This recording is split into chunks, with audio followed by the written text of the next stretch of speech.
10 मार्च 2023 कोरमंगलम बेंगलुरु। रात के करीबन 2:30 बजे रेनुका रेसिडेंसी के एक बिल्डिंग के नीचे पुलिस वालों और लोगों की भारी भीड़ जमा थी, क्योंकि 28 साल की अर्चना धीमन, जो पेशे से एक air hostess, model, Instagram influencer, traveller थी, वो अपार्टमेंट के 8th ब्लॉक के बालकनी से सीधा नीचे गिर जाती है। बालकनी से ग्राउंड की हाइट काफ़ी ज़्यादा होने के कारण इंजरीज बहुत सीवियर हो गई थी। हॉस्पिटल ले जाया गया तो डॉक्टर्स ने उसे डेड डिक्लेयर कर दिया। अर्चना के फैमिली वाले हिमाचल से इमरजेंसी में बेंगलुरु पहुंचे। अर्चना के पापा सदमे में जा चुके थे, क्योंकि वो अपनी बेटी से बेहद प्यार करते थे और अर्चना ही उनके घर की पहली बेटी थी जिसने उस घर को फाइनेंशियली स्टेबल किया था। अब कहा यह जा रहा था कि अर्चना ने उस रात बहुत ड्रिंकिंग कर ली थी, जिस वजह से वो अनकॉन्शियस होकर बालकनी से नीचे गिर गई थी। लेकिन सबसे बड़ा सवाल ये था कि अर्चना ने अपने फैमिली वालों को लास्ट टाइम ये कहा था कि वो दुबई जा रही है, तो वो बेंगलुरु में क्या कर रही थी और पिछले 2 दिनों से उसका फ़ोन क्यों स्विच ऑफ आ रहा था। असल में जो दिखता है, असल कहानी उससे अलग होती है, और इस केस में वो असल कहानी ऐसी थी जिसके बारे में अर्चना के पेरेंट्स को भनक तक नहीं थी।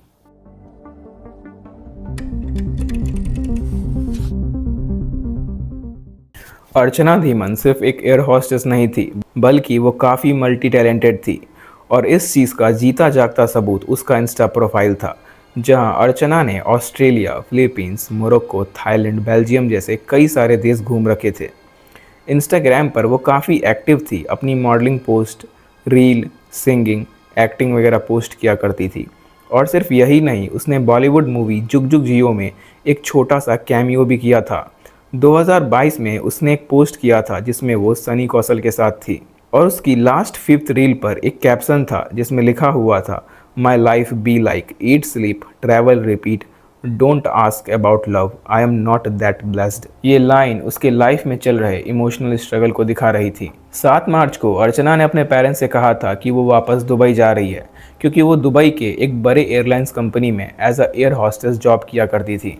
अर्चना के जाने के बाद जब अर्चना के घर वालों ने उसके फ़ोन पर कॉल किया तो 2 दिनों तक फ़ोन हर बार स्विच ऑफ आ रहा था। घर वाले बहुत परेशान हो चुके थे, क्योंकि ये अर्चना के यूजुअल बिहेवियर से टोटल अपोजिट था। लेकिन तीसरे दिन पर अर्चना ने खुद कॉल किया और कहा कि वो थोड़ी बिजी थी, इस वजह से वो कॉल नहीं कर पा रही थी, और यहाँ पर सब कुछ ठीक है।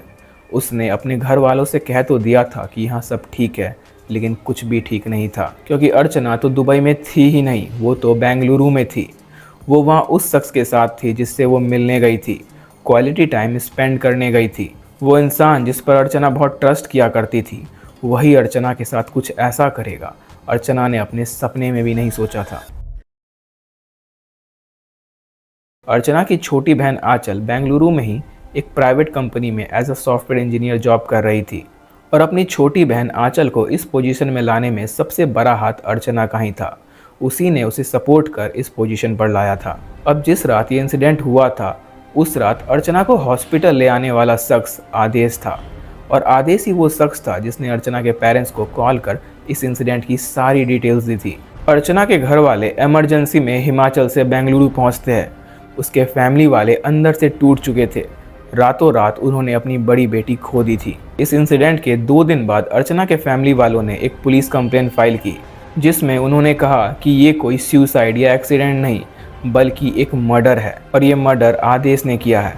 पुलिस वाले सोच रहे थे कि फैमिली वाले थोड़े शॉक में हैं, इसीलिए ये उस पर शक कर रहे हैं, क्योंकि आदेश ही वो शख्स था जो अर्चना को हॉस्पिटल लेकर आया था।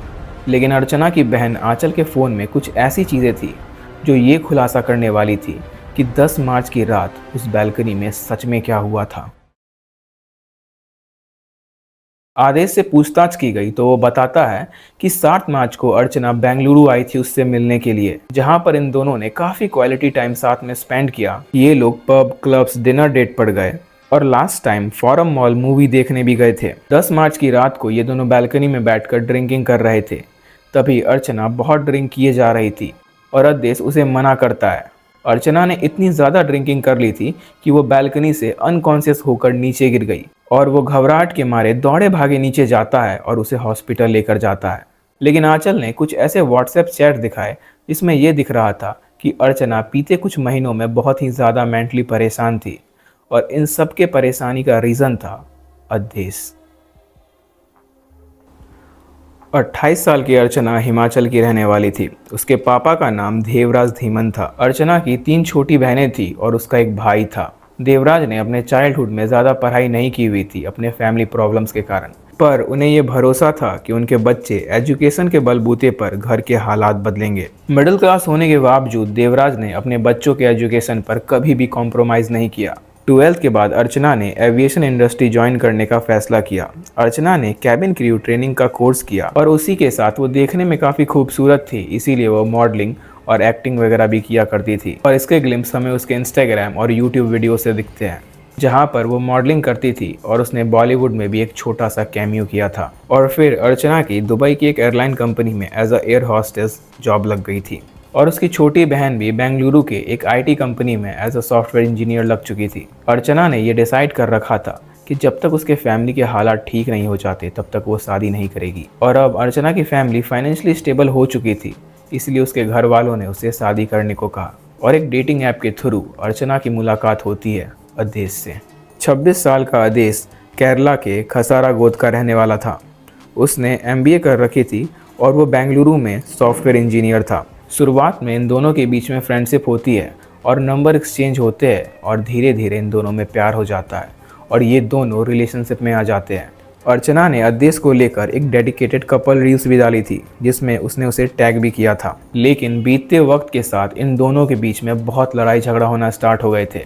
इन दोनों के बीच में बहुत तनाव रहने लगा था, क्योंकि अर्चना को ये शक था कि अदेश उस पर चीट कर रहा है और वो बाकी लड़कियों से भी बात करता है। अर्चना आदेश से शादी करना चाहती थी क्योंकि वो आदेश को लेकर बहुत ही ज़्यादा सीरियस थी, लेकिन आदेश इस बात को हर बार टाल दिया करता था। दिसंबर 2022 में उसने एक रील डाली थी जिसमें लिखा हुआ था नथिंग इज़ परमानेंट, जो ये दिखा रहा था कि वो अंदर से इमोशनली बहुत टूट चुकी है।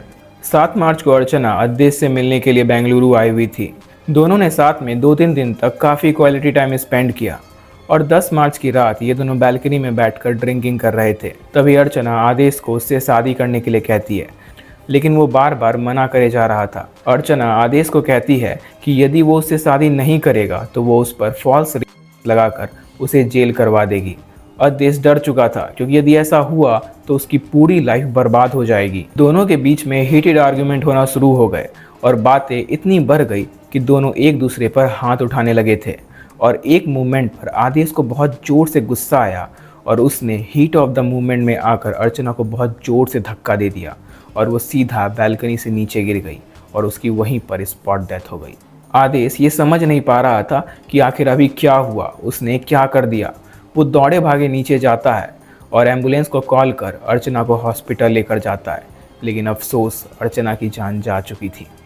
जब पुलिस ने आदेश का फ़ोन और बाकी डिवाइसेस चेक किए तो ये पता चला कि आदेश अर्चना के अलावा भी कई सारी लड़कियों से बात करता था और वो उन्हें ऐसे ही ट्रैप कर और उलझा कर रखा करता था, जो ये इंडिकेट कर रही थी कि वो अर्चना के साथ कई और लड़कियों से भी बातें किया करता था।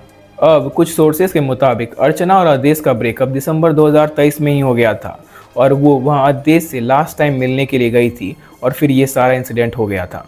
ये चीज़ और इससे पहले वाला जो चीज़ थी वो दोनों इंटरनेट पर थी, तो मैंने आपको दोनों बता दिया। So that is for the today. Stay safe. Thank you.